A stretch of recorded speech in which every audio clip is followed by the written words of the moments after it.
Assalamualaikum warahmatullahi wabarakatuh. Bertemu lagi pada mata kuliah Islam Ilmu Sosial Humaniora. Nah, setelah kita membahas tentang Tauhid, hari ini kita akan mulai memasuki kajian tentang pemikiran ilmu sosial yang dikembangkan oleh pemikir-pemikir Muslim. Ya. Pertama kita akan perkenalan dengan salah satu yang paling awal. Ya. Sebenarnya ada yang lebih awal, ya, mulai dari Al-Farabi, Ibnu Sina. Tetapi mereka bercampur dengan filsafat. Ya. Sementara yang lebih murni ilmu sosial adalah Ibnu Khaldun. Nama Ibnu Khaldun tidak asing bagi kita dan semakin dikenal secara internasional. Mantan Presiden Amerika yang cukup fenomenal, Ronald Reagan, pada tahun 80-an mengembangkan kebijakan politik ekonomi liberal, ya, bertumpu pada pasar, dan dia mengutip Ibnu Khaldun sebagai salah satu sumbernya. Dia mengatakan bahwa kebijakan ini sudah diakui selama ratusan tahun sebagaimana dijelaskan oleh ilmuwan Muslim Ibnu Khaldun. Nah, demikian juga para ahli sejarah. Ibnu Khaldun itu perbatasan antara sosiologi dan sejarah. Sosiologi artinya teori tentang masyarakat, sejarah artinya Ibnu Khaldun berbicara tentang perkembangan masyarakat dalam jangka yang panjang. Ya, mari kita lihat detailnya. Ini salah satu representasi, salah satu visualisasi Ibnu Khaldun itu seperti apa. Tentu saja tidak ada yang tahu wajah Ibnu Khaldun seperti apa, karena beliau sudah meninggal 500-700 tahun yang lalu. Ya, ini salah satu, kalau kita lihat di internet akan banyak versi Ibnu Khaldun seperti apa, tetapi ini yang resmi dari pemerintah Tunisia, di mana Ibnu Khaldun lahir dan dianggap sebagai berkebangsaan Tunisia. Mari kita lihat profil Ibnu Khaldun satu persatu. Kita awali dengan biografi. Ya. Nama aslinya Abdurrahman. Ya. Biasanya kalau seseorang sudah punya anak, maka anak pertama itu dijadikan sebagai panggilan bapaknya. Abu Zaid itu artinya bapaknya Zaid. Berarti Ibnu Khaldun punya anak namanya Zaid. Nama Ibnu Khaldun sendiri adalah Abdurrahman Ibnu Muhammad. Ya, ini bapaknya. Ibnu Khaldun ini nenek kakeknya atau kakek buyutnya, Al-Hadrami. Nah, ini menarik. Hadrami itu Hadramaut di daerah Arabia Selatan yang banyak ditinggali atau menjadi tempat pelarian keturunan Nabi Muhammad. Jadi jangan dikira keturunan Nabi Muhammad itu di dalam sejarah Islam banyak dipersekusi. Ya, nanti lain waktu kita cerita. Beliau menampakkan ini sebagai keturunan Nabi, ya, berasal dari daerah Hadramaut, Al-Hadrami. Beliau lahir 1332, ya, meninggal 1406. Usianya sekitar 70-an tahun, ya. Ini sezaman mungkin dengan Empu Gandring. Ya, tahu kan Empu Gandring? Yang membuat keris dipesan oleh Ken Arok. Karena kerisnya nggak jadi, Ken Arok marah.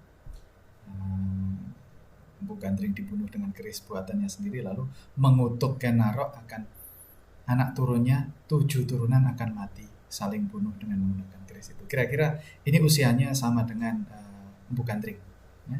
Ken Arok 1300. Nanti kalau 1400 sudah eranya Gajah Mada. Ya? Kalian harus mulai belajar mensinkronkan tahun-tahun itu, ya. Di Borobudur itu eranya siapa? Ibnu Sina itu Borobudur. Nah, Nabi Muhammad nanti eranya siapa itu, supaya kita punya gambaran sejarah yang lebih utuh, ya. Kemudian karir Ibnu Khaldun ini yang sangat menarik.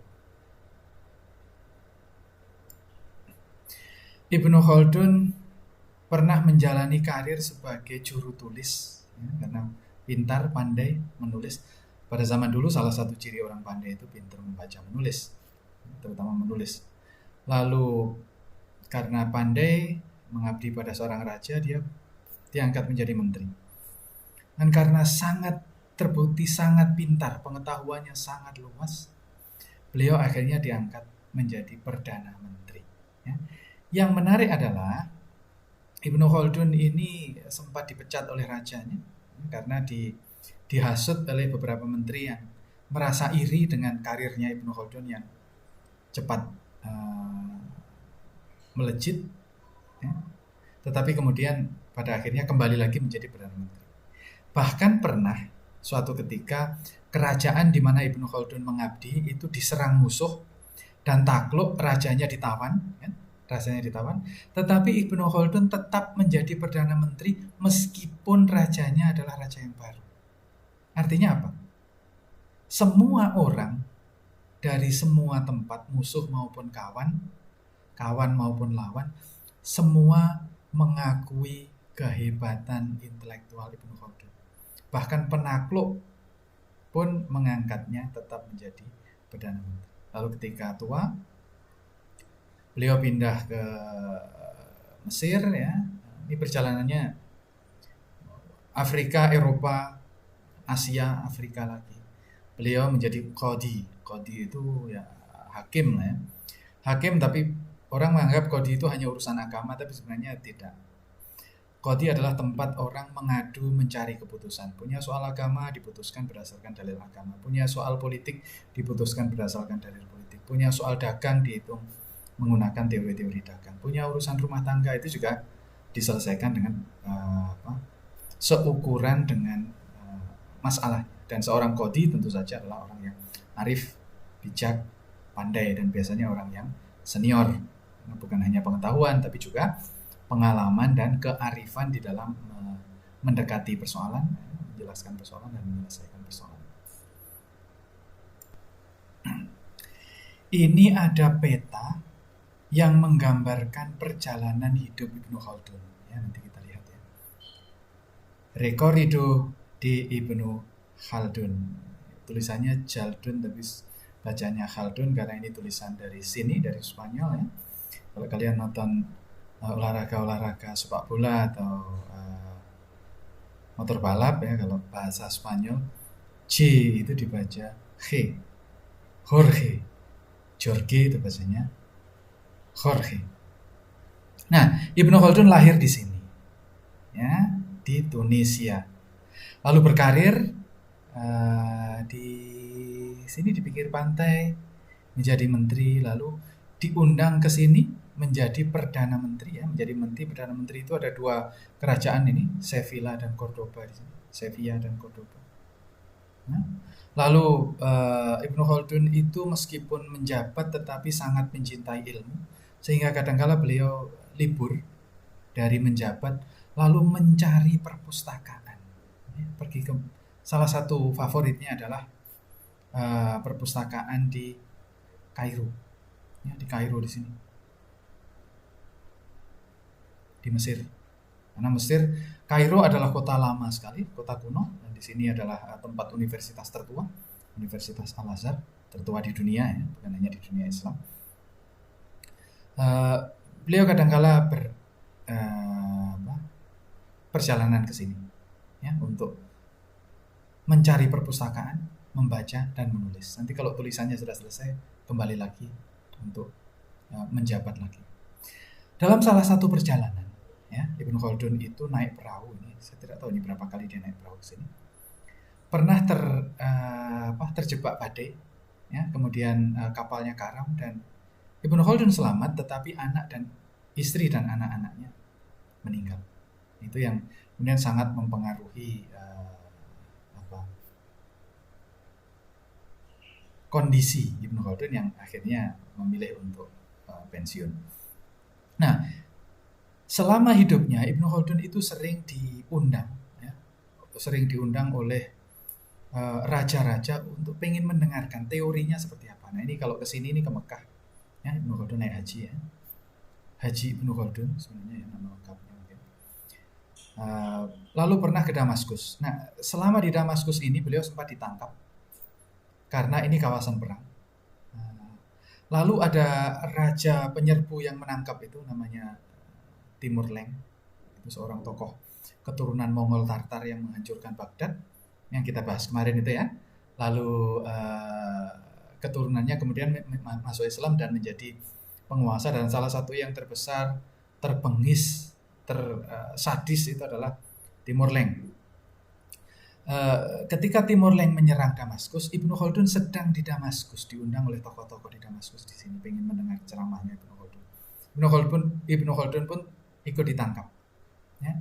Tetapi ketika Timur Leng ke Damaskus, ada orang menginformasikan bahwa di antara salah satu tahanan itu ada seorang yang maha pandai, namanya Ibnu Khaldun.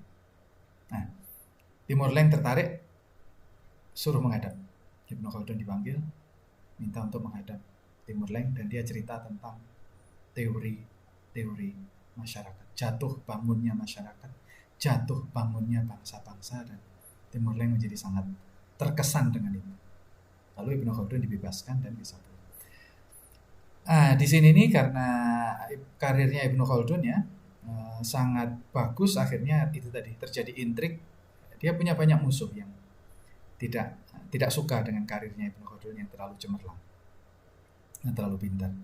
Akhirnya punya banyak musuh, dan setelah keluarganya meninggal, Ibnu Khaldun memilih untuk pensiunnya. Akhirnya tinggal di Kairo. Mengapa? Karena Kairo adalah pada akhir hayatnya Ibnu Khaldun meninggal di Kairo, ya, di Mesir. Jadi perjalanan Ibnu Khaldun cukup kaya, yang saya kira juga mempengaruhi kekayaan khazanah berpikirnya. Nah, mari kita lihat pemikiran Ibnu Khaldun itu seperti apa. Kita lihat kembali ke sini, ada karya Ibnu Khaldun. Ibnu Khaldun punya banyak karya sebenarnya, tetapi saya kira kita cukup tahu satu saja karya Ibnu Khaldun. Bahkan dari satu kitab itu hanya bagian depannya saja. Ya, jadi ini karya monumental Ibnu Khaldun. Ya, judul lengkapnya adalah Kitabul Ibar. Ibar itu ibarah ya. Kitab ibarah, kitab pelajaran iktibar, wadiwan, ya, kitab pelajaran dan catatan, rekaman, al-mubtada' wal khobar, tentang permulaan dan akhir-akhir, fi tarikh, terkait sejarah, al-Arab, bangsa Arab, wal barbar, bangsa barbar.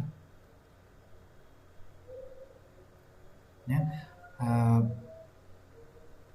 bangsa barbar itu maksudnya bangsa non-Arab, ya, bangsa Arab, karena di Timur Tengah kan tentu saja sebagian besar adalah orang Arab, dan sisanya nanti ada Persia, ada Eropa, ada Turki, itu disebut sebagai bangsa barbar. Ada Afrika.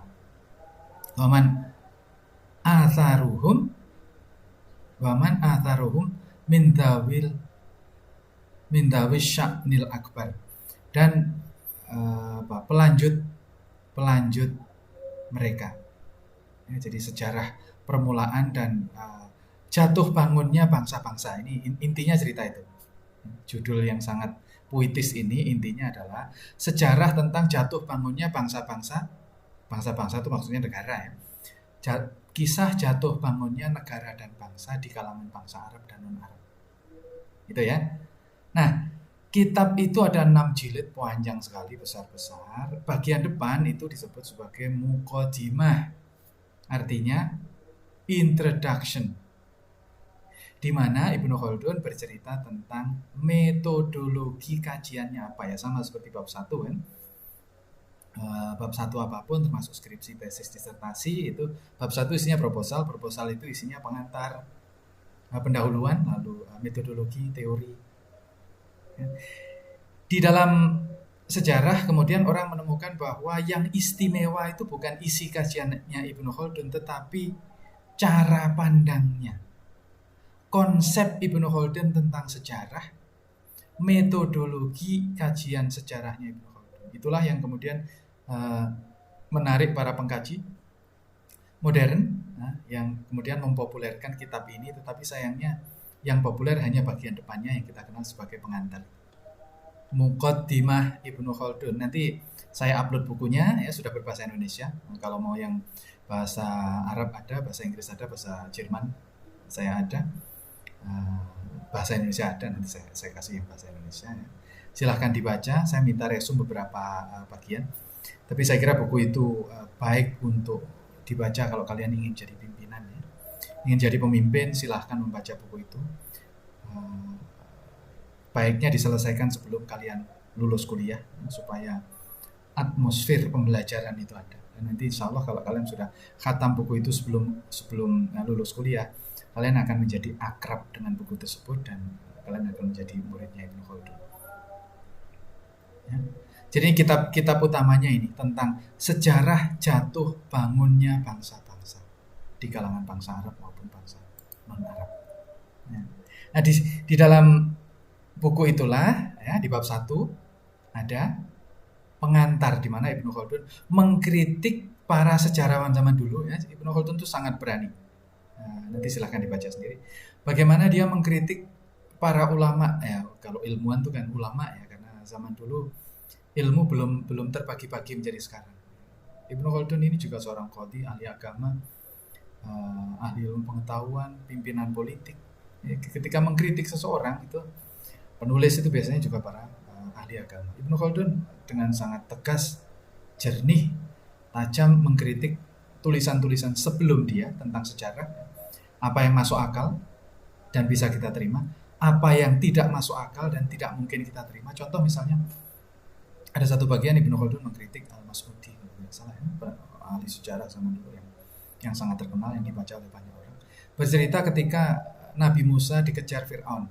Ya, lalu melarikan diri. Disebutkan di situ pengikutnya Nabi Musa ada 600.000 dan berperang dengan itu. Menurut Ibnu Khaldun itu nggak masuk akal. Ya. Akal normal nggak mungkin. Jadi kalau orang berperang dengan 400.000 seorang diri, maka seorang komandan pada zaman itu tidak mungkin berkomunikasi dengan pasukannya, yang kiri maupun kanan, karena terlalu luas, ya, akan hitungan kilometer. Sehingga tidak mungkin pada zaman itu ketika belum ada HP, belum ada apa-apa untuk berkomunikasi dengan pasukan, dan besar kemungkinan atau bisa dipastikan pasukannya tidak bisa dikendalikan. Lalu ada Ibnu Khaldun terutama sangat rasional mengatakan jangan percaya apapun di masa lalu yang tidak mungkin terjadi di masa kini. Ya? Jadi kalau ada orang cerita dulu nenek moyang kita tuh bisa terbang karena hasil semedi, kata Ibnu Khaldun, sekarang bisa nggak? Dibuktikan itu. Silahkan semedi bisa terbang. Kalau enggak ya jangan percaya itu. Ya, itu salah satu ketajaman, ketegasan dan kejernihan itu. Makanya kitabnya Ibnu Khaldun itu tidak populer di pesantren. Ya. Nah, bisa dilihat lah nanti pesantren mana yang mengajarkan teorinya Ibnu Khaldun, nggak ada. Karena apa? Ibnu Khaldun sangat rasional. Jangan percaya sesuatu yang nggak ada bukti. Jangan percaya sesuatu yang tidak bisa dibuktikan. Apapun itu, siapapun itu. Ini yang menjadikan teori Ibnu Khaldun justru menarik para pengkaji modern. Ya. Sarjana-sarjana barat sangat terkesan bagaimana hampir 1000 tahun yang lalu Ibnu Khaldun sudah merumuskan teori-teori sosial yang bisa kita kategorikan sebagai bapak positivisme. Artinya apa? Masyarakat itu bisa dihitung, bisa diukur, bisa diobservasi, bisa diprediksi. Nah, mari kita lihat. Ya. Menurut Ibnu Khaldun, masyarakat itu terbangun oleh solidaritas atau asobiyah. Jadi apa yang membuat masyarakat itu masyarakat? Adalah ikatan sosial. Masyarakat yang kuat adalah masyarakat yang ikatan sosialnya kuat. Nah, kuat itu artinya kalau diadu, suruh berkelahi pasti menang. Meskipun dia kecil. Kecil, tapi kalau solidaritasnya kuat, dia akan menang. Besar, kaya, senjatanya banyak. Ya. Arab Saudi itu kaya sekali. Dia bisa membeli senjata apapun, tapi nggak berani perang. Jadi kalau Arab Saudi beli senjata dari Amerika, itu sekaligus operatornya disewa dari Amerika. Orang Saudi sendiri nggak bisa mengoperasikan. Kalau Arab Saudi perang pakai pesawat tempur, di situ salah satu pesawat tempurnya ada pilot Amerika yang menjadi coach in field, menjadi pendamping, karena pilot Saudi itu tidak pinter dan tidak pemberani. Ya, itu kata Ibnu Khaldun karena asobiahnya rendah.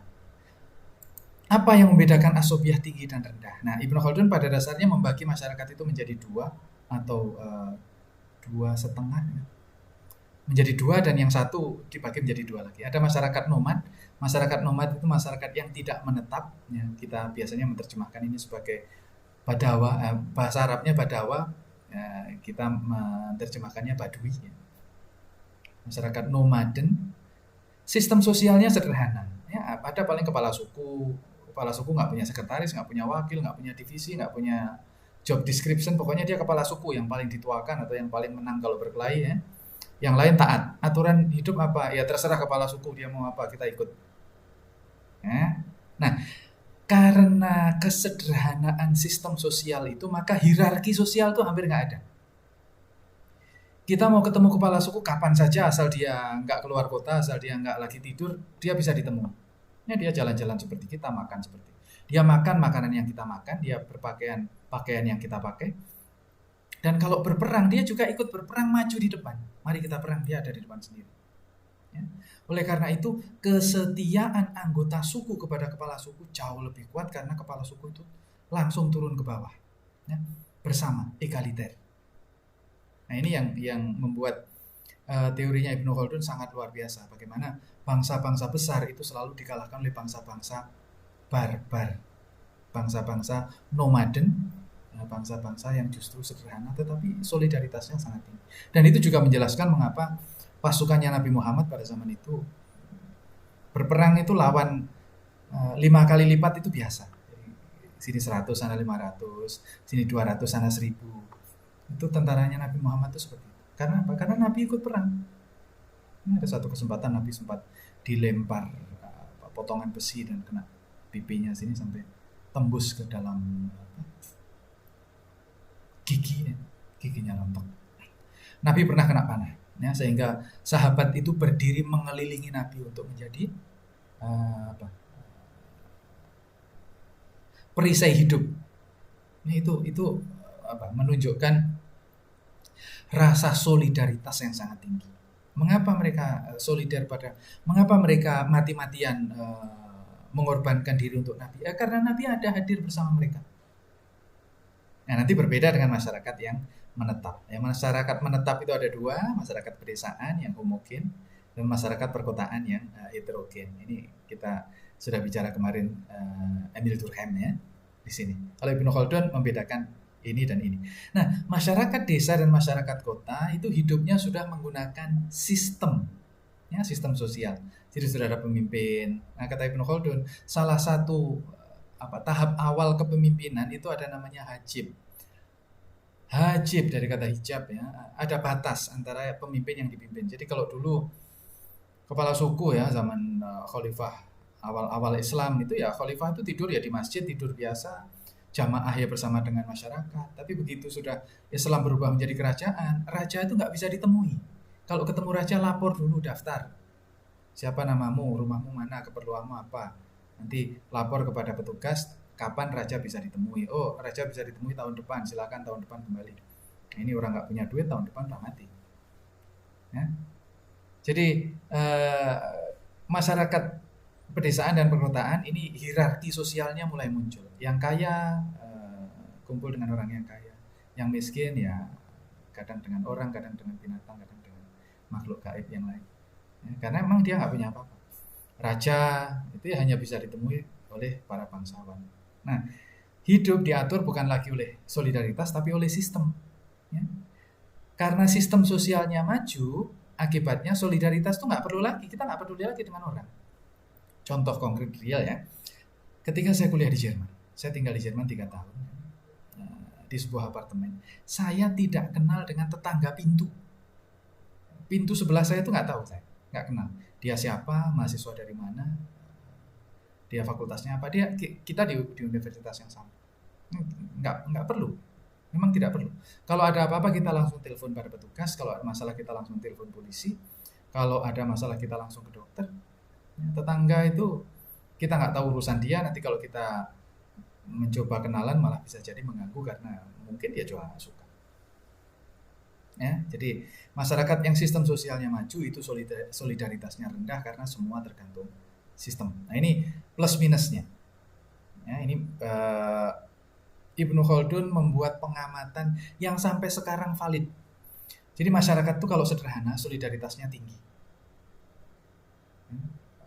Raja yang kepala suku tuh kalau perang, mari kita perang, dia maju.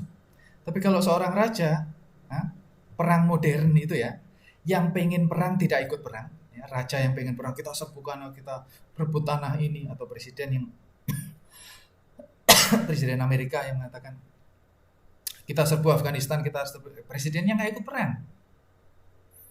Yang pengen perang tidak ikut perang, yang perang nggak ingin perang. Nah, prajurit itu maunya apa? Ya sudahlah kita perang itu selesai saja, kita pulang ketemu anak istri, ya. Karena apa? Kalau zaman kepala suku itu let's go to war, mari kita perang. Kalau zaman presiden ya go to war, sana kalian pergi perang.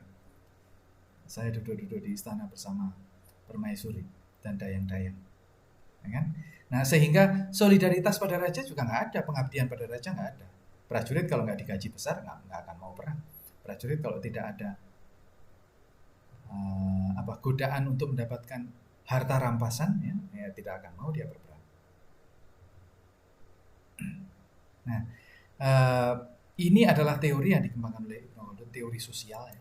Lalu Ibnu Khaldun punya teori politik. Ini juga sangat menarik. Yang mengatakan bahwa kerajaan-kerajaan itu rata-rata atau kerajaan-kerajaan itu punya 4 siklus. Kerajaan itu menua seperti manusia, seperti makhluk hidup dan melewati masa 4 tahapan. Nah, yang pertama adalah generasi perintis, angkatan 45. Ketika mendirikan sebuah kerajaan dari sebuah suku, lalu suku itu bertarung menaklukkan suku yang lain lagi sampai kemudian cukup besar, lalu dia mengangkat diri menjadi raja. Nah, itulah generasi pertama. Generasi pertama isinya adalah orang-orang yang tangguh, yang sanggup berkorban, berani berperang, tidak takut darah, dan mengalami banyak luka dalam pertarungan. Punya pengalaman bertarung. Ya, kadang menang, kadang kalah, kadang menang lagi lalu jadi raja, kadang menang kalah baru bisa jadi raja. Nah setelah itu anaknya, ini generasi pembangun. Setelah ayahnya mendirikan kerajaan, anaknya kemudian mengembangkan kerajaan itu. Ya, membangun sistem pertanian, lalu mengundang para pedagang-pedagang datang sampai kemudian sistem itu terbentuk dan membesar. Lalu generasi ketiga ini penikmat yang sudah nggak, kalau yang generasi kedua itu masih dengar ceritanya atau mungkin dia menyaksikan ketika bapaknya dulu perang tapi tidak ikut perang karena masih kecil. Tetapi dia tahu bagaimana perjuangan bapaknya membangun kerajaan. Oleh karena itu semangat dan solidaritasnya juga masih sangat tinggi. Nah cucu ini sudah nggak tahu, dia diceritai dari ayah dan dia lahir sebagai, kalau ini anaknya petarung, kalau ini sudah anaknya raja. Jadi sejak kecil sudah dilengkapi dengan segala fasilitas. Dia tinggal melanjutkan apa yang dilakukan bapaknya dan biasanya ya nggak pernah lihat darah, jadi takut. Tidak punya pengalaman harus membunuh, harus terancam terbunuh karena semuanya sudah dilindungi dari awal. Dan yang terakhir, anaknya ini adalah generasi perusak, orang yang sudah tahunya hanya hak untuk menjadi raja, bagaimana harus dilayani, harus dihormati. Ini terjadi di mana-mana. Ya. 4 generasi ini tidak harus 4 orang lah ya. Tidak harus 4 orang. Kadang-kala generasi perintis ini perlu beberapa generasi baru kerajaannya terbentuk. Kadang membangun ini perlu beberapa generasi baru terbentuk. Ya. Demikian juga dengan penikmat itu bisa 2-3 generasi baru rusak, bisa juga 1 generasi sudah langsung rusak. Tapi ini adalah 4 tahapan itu. Tahap perintis membangun, tahap pembangun untuk sistematisasi, pelembagaan, lalu penikmat itu yang sudah makmur, dan perusak. Yang terakhir, Ibnu Khaldun juga punya teori ekonomi. Nah, ini sangat menarik. Ini yang dikutip oleh para kapitalis. Ya. Kapitalis Amerika itu sangat suka dengan Ibnu Khaldun karena Ibnu Khaldun itu tidak suka pajak. Kata Ibnu Khaldun, raja ketika generasi pertama, generasi kedua itu biasanya pajaknya rendah. Maksudnya apa? Raja itu meminta bagian dari para pedagang, dari para petani itu sedikit. Karena raja tahu ini masa perjuangan.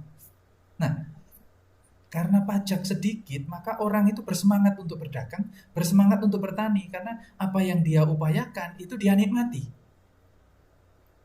Ya, petani bekerja keras, pedagang bekerja keras, karena hasil kerjanya itu dia nikmati. Tetapi begitu generasi, oleh karena itu, karena pajak rendah, ekonomi berkembang, orang bersemangat untuk berusaha, dan rakyat menjadi makmur. Ya, di tempat-tempat pajak rendah pasti ekonomi, perdagangan itu berkembang. Tapi sebaliknya generasi ketiga keempat itu pajak mulai tinggi. Mengapa pajak mulai tinggi? Nah, ini yang Ibnu Khaldun menjelaskan bahwa ketika seseorang sudah menjadi raja, terutama generasi ketiga ini ya, generasi ketiga kan anaknya raja. Siapa temannya anaknya raja? Ya anaknya raja yang dari kerajaan lain. Dan anak dari seorang raja, seorang pangeran, dia pasti ingin menjadi pangeran yang hebat, bukan menjadi raja yang hebat. Ketika siapa pangeran hebat? Pangeran dari kerajaan yang lebih besar. Apa yang hebat dari kerajaan yang lebih besar? Istananya lebih besar, ya, istrinya lebih banyak, dayangnya lebih banyak, kudanya lebih banyak, pasukan pengawalnya lebih banyak. Artinya apa? Biaya kehidupannya lebih tinggi daripada bapaknya. Dari mana biaya itu didapatkan? Dari pajak. Oleh karena itu generasi ketiga pasti meningkatkan pajak karena apa? Biaya hidupnya lebih tinggi, gaya hidupnya sudah gaya hidup raja.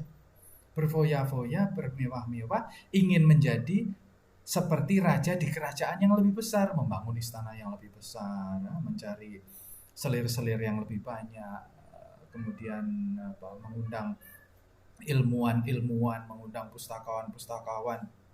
Yang semuanya itu membutuhkan gaji. Dari mana gaji itu? Dari rakyat. Lewat apa? Lewat pajak. Nah, jadi generasi ketiga keempat ini pasti pajak lebih tinggi. Akibatnya apa kalau pajak lebih tinggi? Petani malas bertani. Bekerja keras tapi hasilnya diambil raja. Biasanya mereka akan pindah ke kerajaan yang lain. Atau pedagang yang kemudian tidak bisa berdagang karena hartanya dirampas raja. Kamu nggak bisa bayar pajak, sini hartamu dirampas. Ya, sehingga ekonomi macet.